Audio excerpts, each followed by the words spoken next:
चलिए बेटा अब जान लेते हैं अपन ट्रांसमिशन एंगल क्या होता है। ठीक है, मैं बात कर रहा हूं ट्रांसमिशन एंगल के बारे में। ट्रांसमिशन एंगल, इसको मैं म्यू से प्रदर्शित करने वाला हूं। म्यू मतलब मेरा ट्रांसमिशन एंगल हो जाएगा। प्यार से मैं 4 बार मैकेनिज्म बना लेता हूं, 4 बार मैकेनिज्म बना लेता हूं एक, जिसमें मैं आपको प्रदर्शित करने वाला हूं कि ट्रांसमिशन एंगल किसको बोलने वाले हैं। मान लो कि बात ये मेरा लिंक है, ये भी एक लिंक है और ये भी एक लिंक है। ये वाले लिंक को मैं फिक्स कर दे रहा हूं ना, ये मेरा फिक्स लिंक है। समझिएगा, आपको ना 4 एंगल दिख रहा है, यहां पर 4 एंगल दिख रहा है। एक तो फिक्स लिंक और आउटपुट के बीच एक एंगल है, ये फिक्स लिंक और इनपुट के बीच एक एंगल है, कपलर और इनपुट के बीच एक एंगल है, कपलर और आउटपुट के बीच भी एक एंगल है। 4 एंगल दिख रहे हैं, प्यार से समझिएगा। अब इसमें से कौन से वाले एंगल को मैं ट्रांसमिशन एंगल बोलने वाला हूं, समझिएगा बात को। ये जो एंगल दिख रहा है ना बेटा, ये इसको मैं थीटा से शो करता हूं और इसको मैं बोलता हूं बेटा इनपुट एंगल। इनपुट एंगल, और समझिएगा फिर तो मैं ट्रांसमिशन एंगल किसको बोलने वाला हूं, ध्यान दीजिएगा बेटा। ये जो एंगल दिख रहा है ना, ये देखिएगा, ये वाला जो एंगल दिख रहा है ना बेटा, इसी को मैं बोलता हूं ट्रांसमिशन एंगल या फिर म्यू, सिंपल सा म्यू। समझिएगा बात को, मतलब मैं क्या बोल सकता हूं कि ये जो कपलर और आउटपुट लिंक है ना बेटा, इन दोनों के बीच का जो एंगल बन रहा है उसी को मैं क्या बोलने वाला हूं, ट्रांसमिशन एंगल। ये वाला क्या है बेटा मेरा, ट्रांसमिशन एंगल। एंगल या सिंपल सा मैं लिख दूंगा म्यू। ठीक है, चलो नेमिंग करते हैं कुछ ना। इस वाले पॉइंट को मैंने बोल दिया ए, इस वाले पॉइंट को बोल दिया मैंने बी, ये सी है बेटा, ये डी है। डिस्टेंस की बात करूं तो एडी डिस्टेंस की बात करूं तो ये स्मॉल ए है। ए बी की बात करूं तो मान लो की बात ये बी है, और बीसी की बात करूं तो ये सी है, और सीडी की बात करूं बेटा तो मान लो की बात ये डी है। ठीक है, डी है।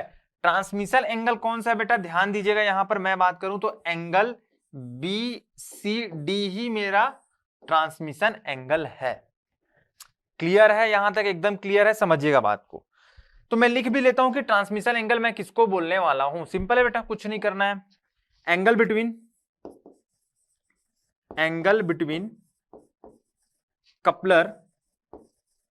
Coupler and output link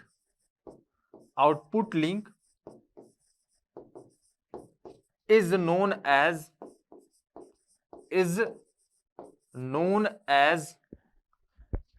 transmission angle. Transmission angle एकदम सरल है ना, एकदम सरल है, बात को समझिएगा। हाँ, यहां पर आते हैं, 4 बार मैकेनिज्म में आते हैं, ये मेरा ट्रांसमिशन एंगल है। समझिएगा इस बात को कि बेटा मैं ट्रांसमिशन एंगल फाइंड आउट तो करना चाहता हूं, लेकिन मैं हर एक इंस्टेंट पे फाइंड आउट करना नहीं चाह रहा हूं। समझिएगा बात को कि थीटा इतना एंगल है तो इसका ट्रांसमिशन एंगल क्या होगा। ठीक है, आपसे पूछा जा सकता है, कोई दिक्कत नहीं है, पूछा जा सकता है, कोई दिक्कत नहीं है, लेकिन मैं इस पर ना निर्भर नहीं कर रहा हूं। समझिएगा बात को, इस पर इंटरेस्टेड नहीं हूं कि भाई हर एक इवेंट पर, या फिर मैं बात करूं हर एक थीटा पर इसका ट्रांसमिशन एंगल कितना होने वाला है, इस पर मैं इंटरेस्टेड नहीं हूं। तो भाई मैं किस पर इंटरेस्टेड हूं, ध्यान दीजिएगा ना। मैं इंटरेस्टेड हूं कि ये जो ट्रांसमिशन एंगल आ रहा है ना बेटा, इसका मैक्सिमम वैल्यू कितना होगा और मिनिमम वैल्यू कितना होने वाला है। क्यों सर कि मैं मैक्सिमम और मिनिमम वैल्यू ही देखना चाहता हूं। क्यों बेटा, इसको मैं बाद में बताऊंगा। ठीक है, पहले मैं निकालना तो सीख लूं कि ट्रांसमिशन एंगल का मैक्सिमम और मिनिमम वैल्यू कितना आने वाला है, कैसे आने वाला है, इसको मैं फाइंड आउट करना तो सीख लूं, फिर मैं बताऊंगा कि भाई क्यों ऐसा किए। बात को समझिएगा, ध्यान रखिएगा, बात को समझिएगा। अब मुझे ट्रांसमिशन एंगल निकालना है बेटा, ट्रांसमिशन एंगल मुझे निकालना है, लेकिन मैं इंटरेस्टेड हूं किसमें बेटा, मैं इंटरेस्टेड हूं इस ट्रांसमिशन एंगल के मैक्सिमम, मतलब म्यू मैक्सिमम कितना आने वाला है, साथ ही साथ मैं इंटरेस्टेड हूं कि म्यू मिनिमम कितना आने वाला है। म्यू मिनिमम कितना आने वाला है इस पे इंटरेस्टेड हूं और ये मैं फाइंड आउट करना चाहता हूं। ध्यान दीजिएगा, अब फाइंड आउट करना है बेटा मेरे को क्या, ट्रांसमिशन एंगल का मैक्सिमम एंड मिनिमम वैल्यू। मतलब मुझे म्यू मैक्स और म्यू मिनिमम मुझे फाइंड आउट करना है। तो बेटा मैंने इसको ना ध्यान दीजिएगा, मैं कुछ केसेस लेकर फाइंड आउट करूंगा क्योंकि अलग अलग केसेस पे मुझे अलग अलग तरीके से म्यू मैक्स और म्यू मिनिमम फाइंड आउट करना पड़ेगा। थोड़ा बात को समझिएगा, बात को समझिएगा। मैं बात करूं केस नंबर 1 की, केस नंबर 1 की मैं बात करता हूं बेटा। ये केस नंबर 1 है और केस नंबर 1 पे मैं ले रहा हूं और ये केस नंबर 2 है। मैं दो ही केस की बात करूंगा ना, केस नंबर 1 है, केस नंबर 2 है।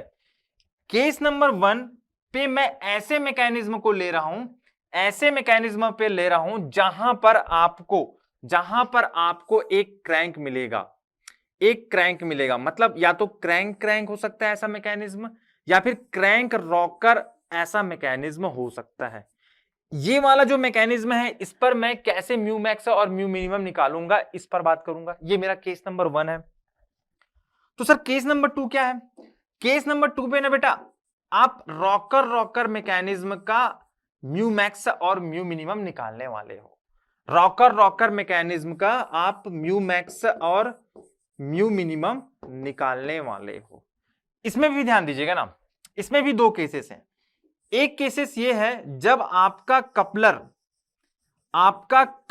भी रॉकर बन जाए, आपका कपलर भी रॉकर बन जाए, या फिर आपका जो कपलर है ना बेटा वो क्रैंक रहे। आपका जो कपलर है ना बेटा वो क्या रहे, क्रैंक रहे, तब की बातें करेंगे। प्यार से समझिएगा, प्यार से समझिएगा। मतलब मैं बोल रहा हूं, मैं मैकेनिज्म बना के आपको दिखाता हूं। ये जो केस नंबर 1 है ना बेटा ये कुछ इस टाइप का, समझिएगा, थोड़ा सा फील कीजिएगा कि भाई मेरे पास 4 लिंक है, 4 टर्निंग पेयर है, उसको मैंने जोड़ दिया, 4 बार मैकेनिज्म बन गया, 4 बार मैकेनिज्म बन गया। क्रैंक की बात कर रहा हूं तो इसका जो इनपुट लिंक है ये भी क्रैंक है। मतलब मैं इसकी बात करूं बेटा, ये मेरा इनपुट लिंक है, ये भी क्रैंक है, और साथ ही साथ मैं बात करूं इसके आउटपुट लिंक की तो ये भी क्रैंक है। ठीक है, ये वाला स्थिति आ सकता है। या तो फिर ये आ सकता है कि बेटा इसका जो इनपुट लिंक है वो क्रैंक तो है बट आउटपुट लिंक की बात करूं बेटा ये रॉकर है, ये वाली स्थिति आ सकती है। सही बात है। मैं ये वाली स्थिति की बात करता हूं, केस नंबर 2 की बात करता हूं बेटा, जब मेरे पास कपलर रॉकर रहे। ठीक है, कपलर रॉकर रहे तो मैं प्यार से 4 लिंक लेता हूं जिसको मैं 4 टर्निंग पेयर से जोड़ देता हूं और एक लिंक को मैं फिक्स कर देता हूं तो मुझे मिल जाता है 4 बार मैकेनिज्म। रॉकर मैकेनिज्म है बता बेटा, मतलब मैं तो ये जान रहा हूं कि रॉकर मैकेनिज्म है। मतलब मैं इनपुट की बात करूं ये भी रॉकर है, साथ ही साथ आउटपुट की बात करूं ये भी रॉकर है, और इस केस पे, ये वाला केस पे जब कपलर रॉकर है बेटा तो ध्यान दीजिएगा ये भी रॉकर है। तब केस पे आपका जो ट्रांसमिशन एंगल है उसका मैक्सिमम और मिनिमम वैल्यू कैसे फाइंड आउट करने वाले हैं इस पर चर्चा करेंगे। समझिएगा ना, केस नंबर 2 का पहला केस, इस पर चर्चा करने वाले। सेकंड केस क्या हो जाएगा बेटा, जब मैं बात कर रहा हूं, मान लो कि बात ये 4 बार मैकेनिज्म है, 4 बार मैकेनिज्म है जिसमें एक लिंक फिक्स है तो ये मैकेनिज्म बन चुका है। और इस केस में रॉकर मैकेनिज्म है, मतलब इनपुट तो आपके पास रॉकर रहेगा ही, आउटपुट तो रॉकर रहेगा ही, लेकिन इस केस पर जो कपलर है ना बेटा ये घूम जाएगा पूरा, ये पूरा घूम जाएगा। तो इस केस पर आपको म्यू मैक्स और म्यू मिनिमम कैसे निकालना है ये भी बात करेंगे। एकदम केसेस ध्यान रखिएगा ना। सबसे पहले मैं बात करूंगा केस नंबर 1, जब क्रैंक मैकेनिज्म हो या फिर क्रैंक रॉकर मैकेनिज्म हो तब कैसे फाइंड आउट करेंगे। केस नंबर 2 रॉकर मैकेनिज्म हो और उसमें से जब कपलर रॉकर बन जाए तो कैसे फाइंड आउट करना है, और कपलर यदि क्रैंक है तो कैसे फाइंड आउट करना है, इस पर चर्चा करेंगे। क्लियर है? तो सबसे पहले देखते हैं केस नंबर 1। केस नंबर 1 पे मैं देखने वाला हूं बेटा, केस नंबर 1 की मैं बात कर रहा हूं जब आपके पास कैसा मैकेनिज्म हो, क्रैंक या फिर क्रैंक रॉकर मैकेनिज्म हो, इसकी बात कर रहे हैं ना। सिंपल सा इसकी बात कर रहे हैं। चलिए इसकी बात करते हैं। अब ध्यान दीजिएगा, इस केस पे अपने को म्यू मैक्स और म्यू मिनिमम निकालना है, उसके पहले आपको एक लॉ पता होना चाहिए जिसको बोलते हैं कोसाइन लॉ। कोसाइन लॉ क्या होता है बेटा, थोड़ा ध्यान देते हैं। कोसाइन लॉ क्या होता है, सिंपल सा, मान लो कि बात मेरे पास एक ट्रायंगल है, एक ट्रायंगल है, एक ट्रायंगल है,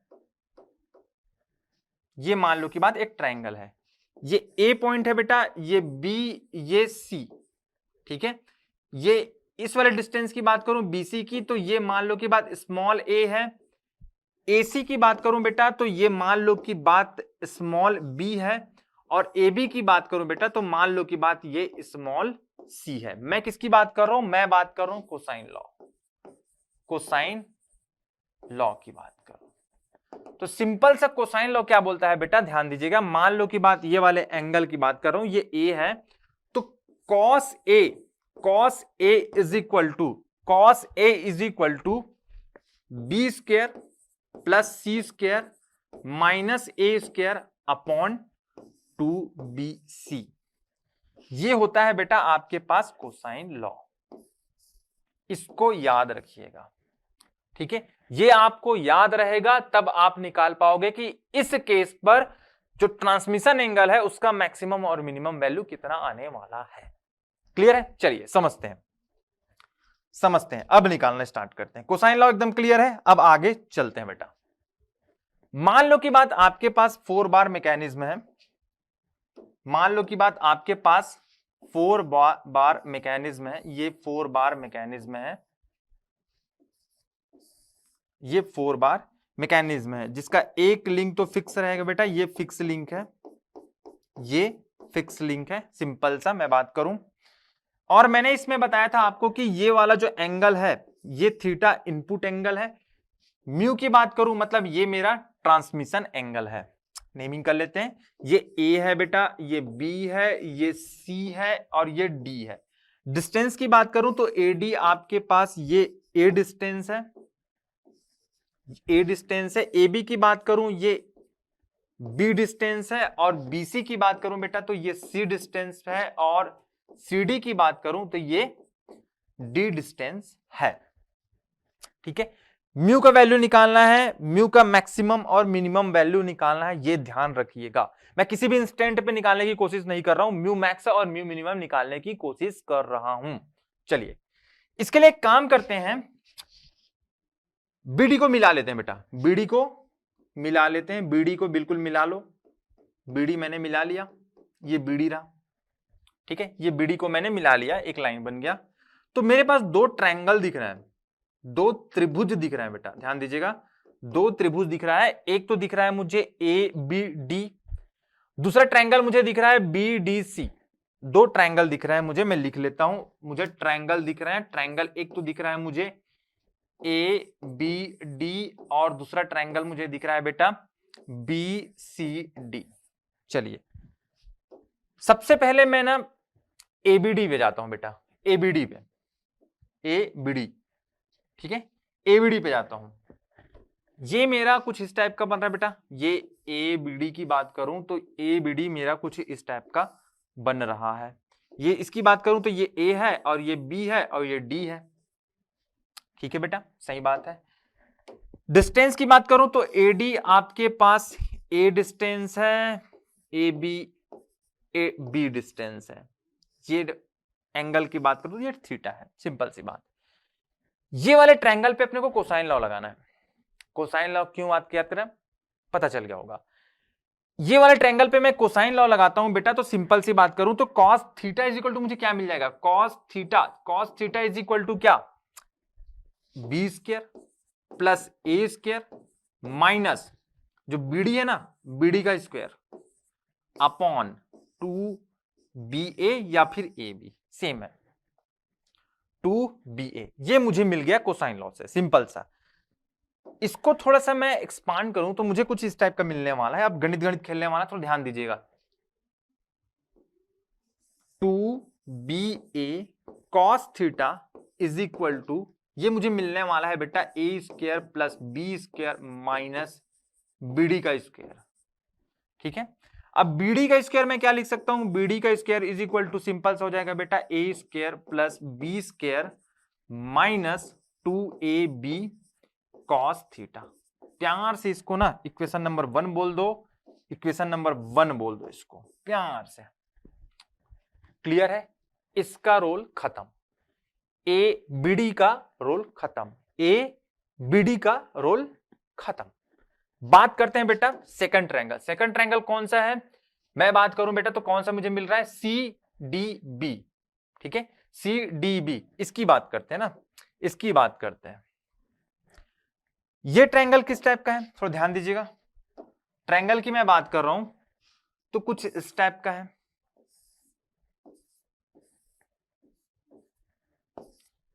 ठीक है, कुछ इसी टाइप का ही बना हुआ है बेटा। ये इसकी मैं बात करूं तो ये बी पॉइंट है, C point, D point. Distance की बात करूं तो बीसी, ये वाला जो डिस्टेंस है ना बेटा असल में ये सी है, स्मॉल सी। सीडी की बात करूं तो ये डिस्टेंस कितना है, ये स्मॉल डी।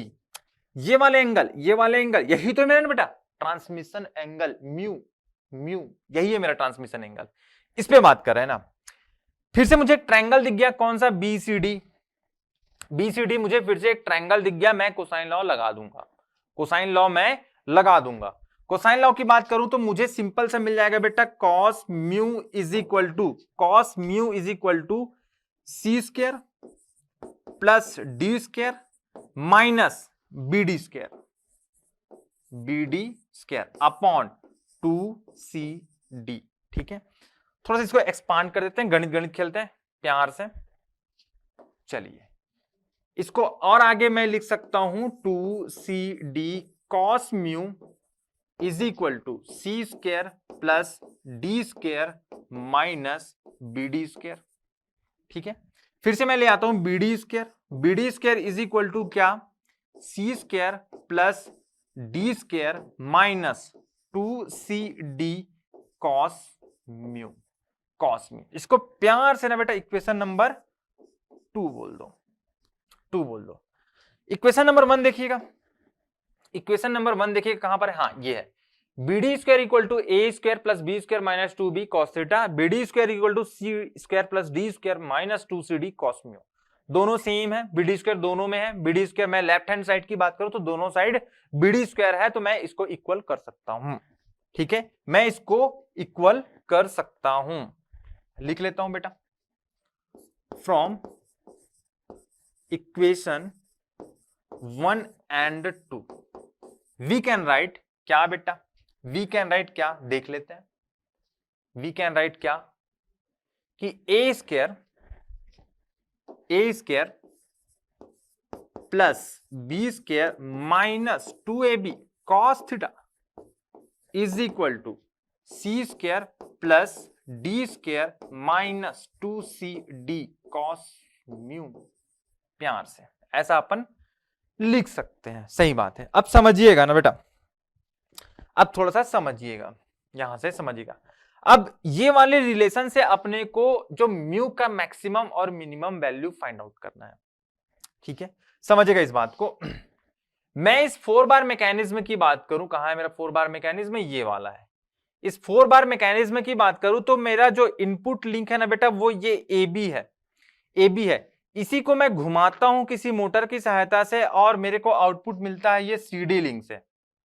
सही बात है, मतलब मैं घुमाने का काम किसको कर रहा हूं, ए बी को, मतलब मैं इसको रोटेट कर रहा हूं। मतलब मेरी वेरिएबल क्वांटिटी की बात करूं बेटा तो थीटा है। सही बात है, थीटा को चेंज करके ही मैं इसको रोटेट कर रहा हूं। थीटा 90 डिग्री कुछ हुआ, हाँ यहां पर पहुंच गया बेटा लिंक, 180 हाँ यहां पर पहुंच गया, 360 हाँ यहां पर पहुंच गया। एक चक्कर लगाया, 2 चक्कर लगाया, 3 चक्कर, एक घुमा रहा हूं मैं, घुमा रहा हूं। आउटपुट मुझे कहां मिल रहा है, ये सीडी पर। चाहे वो रॉकर हो सकता है, चाहे वो क्रैंक हो सकता है, कोई दिक्कत नहीं। बात कितने, मतलब मैं वेरिएबल क्वांटिटी की बात करूं, थीटा है, मतलब थीटा को चेंज कर रहा हूं तो मेरा जो मैकेनिज्म है उसकी पोजीशन चेंज हो रही है। इसकी पोजीशन चेंज हो रही है तो जाहिर से बात है इसका म्यू ट्रांसमिशन एंगल भी चेंज होगा। और एक निश्चित थीटा पर, थीटा के एक निश्चित वैल्यू पर, एक डेफिनेट वैल्यू पर मुझे म्यू या तो मैक्सिमम मिलेगा और एक निश्चित थीटा पर, थीटा के एक निश्चित वैल्यू पर मुझे म्यू का मान एक मिनिमम मिलेगा। बात समझ आ रही है, समझिएगा, खुद प्रैक्टिकल कर सोचिएगा। यहां पर मान लो कुछ एंगल है थीटा, नहीं मिला मुझे म्यू, मैं नाप रहा हूं ना, नाप रहा हूं, नहीं मिला, यहां पर नहीं, यहां पर नहीं, यहां पर नहीं, यहां पर कहीं पर तो मिलेगा, कहीं पर तो म्यू का maximum value, mu minimum value मुझे मिलेगा कोई थीटा के वैल्यू पर। बात समझ आ रही है? चलिए आगे बात करते हैं। तो वही निकालना चाहते हैं, मैं इनडायरेक्टली आपको बताना चाह रहा हूं कि यहां पर वेरिएबल क्वांटिटी क्या है बेटा, थीटा है, उसके हिसाब से म्यू चेंज होगा, म्यू चेंज होगा। तो मैं काम करता हूं, जब भी इस टाइप का चीज आता है कि जब मुझे मैक्सिमम या फिर मिनिमम वैल्यू निकालना रहता है, तो मैं गणित में काम करता हूं बेटा, डिफरेंशिएट कर देता हूं प्यार से किसी वेरिएबल क्वांटिटी से। सही बात है, प्यार से मैं डिफरेंशिएट कर दूंगा, तो मुझे जो म्यू, जो डिपेंडेंट वेरिएबल है ना बेटा, उसकी मैक्सिमम या फिर मिनिमम वैल्यू के लिए जो थीटा की वैल्यू है वो आपको फाइंड आउट हो जाएगा। सही बात है, चलिए बात करते हैं। तो मैं काम करता हूं कि ना इसको ना डिफरेंशिएट कर देता हूं थीटा के रेस्पेक्ट में, मतलब मैं क्या काम करने वाला हूं, डी अपॉन डी थीटा यहां पर करने वाला हूं, A square plus B square minus 2ab cos theta is equal to D upon D theta C square plus D square minus 2cd cos mu. ये काम मैं करने वाला हूं। चलिए आगे बात करते हैं ना। अब प्यार से सोचिएगा, ये कांस्टेंट है बेटा, ये भी कांस्टेंट है, थीटा के रिस्पेक्ट में बात करूं तो ये तो जीरो हो जाएगा, मतलब 0 प्लस 0 माइनस 2ab, ये भी कांस्टेंट है, बाहर निकल जाएगा 2ab। कॉस थीटा का मैं डिफरेंशिएशन करूंगा थीटा के रेस्पेक्ट में, तो सिंपल सी बात है बेटा, मुझे मिलने वाला है minus sine theta, minus sine theta is equal to, C की बात करूं ये कांस्टेंट, डी की बात करूं ये कांस्टेंट, तो ये दोनों जीरो हो जाएंगे, जीरो हो जाएंगे। बात करता हूं इसमें CD 2CD, तो ये तो बेटा कांस्टेंट है, बाहर निकल जाएगा। और मैं यहां पर बात करूं कॉस म्यू की, क्योंकि म्यू यहां पर डिपेंडेंट वेरिएबल है, म्यू थीटा पे डिपेंड कर रहा है, तो मैं इसको डिफरेंशिएट करना पड़ेगा। कॉस म्यू की बात करूं तो यहां पर मुझे मिल जाएगा माइनस साइन म्यू, और मुझे म्यू को फिर से डिफरेंशिएट करना पड़ेगा D mu upon D theta, D mu upon D theta. Minus minus plus, minus minus plus, मतलब ये मुझे मिल जाएगा बेटा 2ab sine theta is equal to 2cd sine mu, D mu divided by D theta. यहां से मुझे मिल जाएगा, यदि मैं D mu upon D theta की बात करूं तो मुझे मिल जाएगा D mu upon D theta.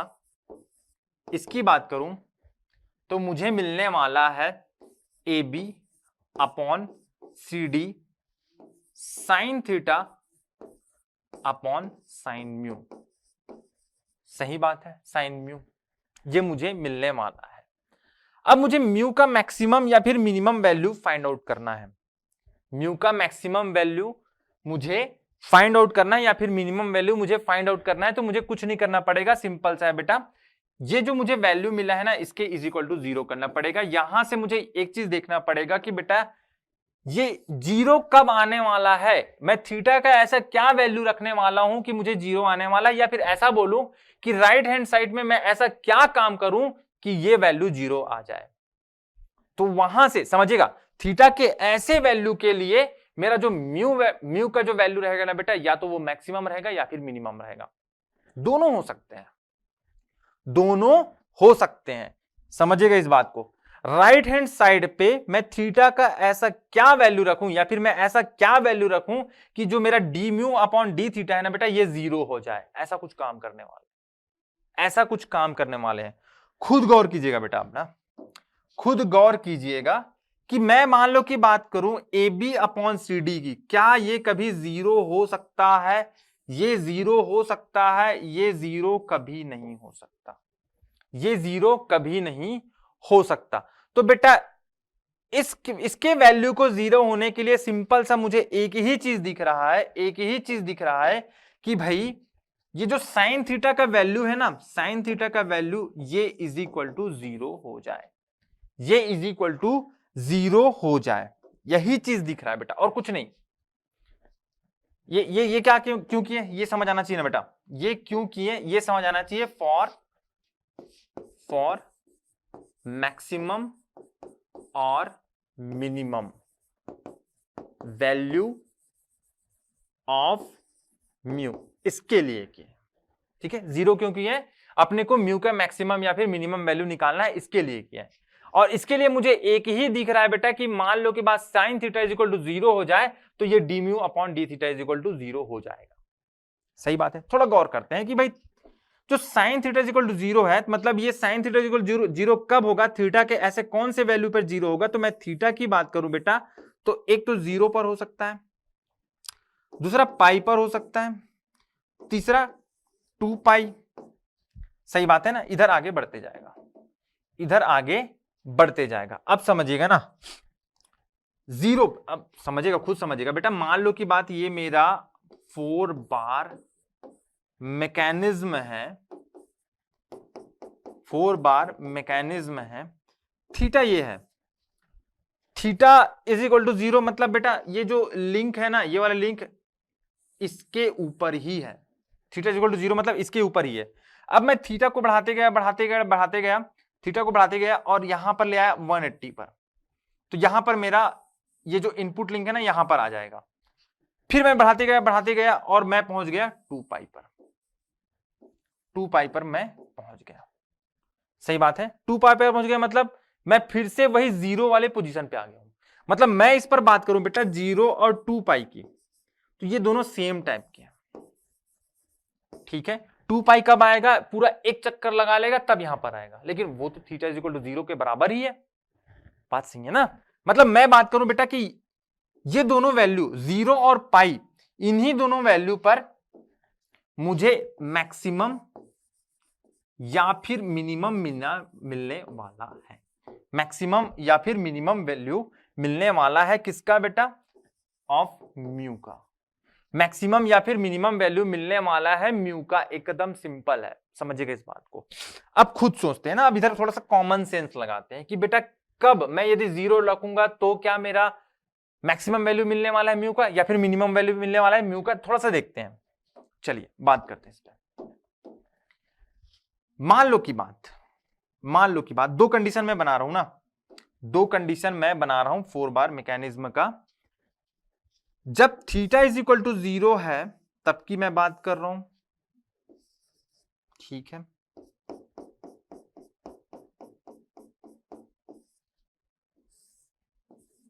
ये समझिएगा इस बात में क्या हो रहा है ना। ये मेरा ना बेटा ये वाला जो लिंक है ना बेटा असल में फिक्स लिंक है, और यही मेरा एडी है।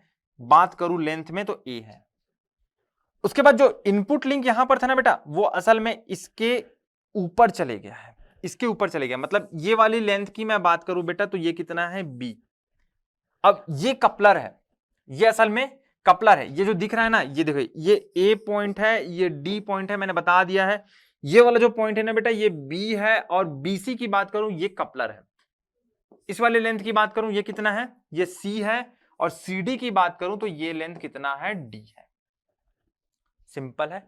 इस कंडीशन पे एक म्यू आएगा, ये तो या तो मैक्सिमम हो सकता है या मिनिमम हो सकता है, थोड़ा सा कॉमन सेंस लगाएंगे। दूसरा कंडीशन, एक तो पाई आया है, पाई की बात करते हैं, पाई की बात करते हैं। एक और बना लेता हूं मैं 4 बार मैकेनिज्म।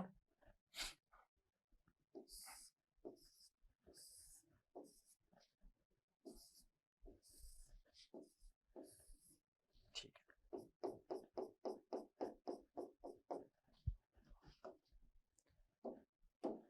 हाँ समझिएगा। यहां पर जो ये ए वाला पॉइंट है बेटा असल में यहां पर है ना, ये फिक्स लिंक है, ये डी पॉइंट है। इनपुट लिंक की बात करूं यहां पर आ गया, ये बी पॉइंट है। कपलर की बात करूं तो ये बीसी है, और सीडी की बात करूं तो ये आउटपुट लिंक है।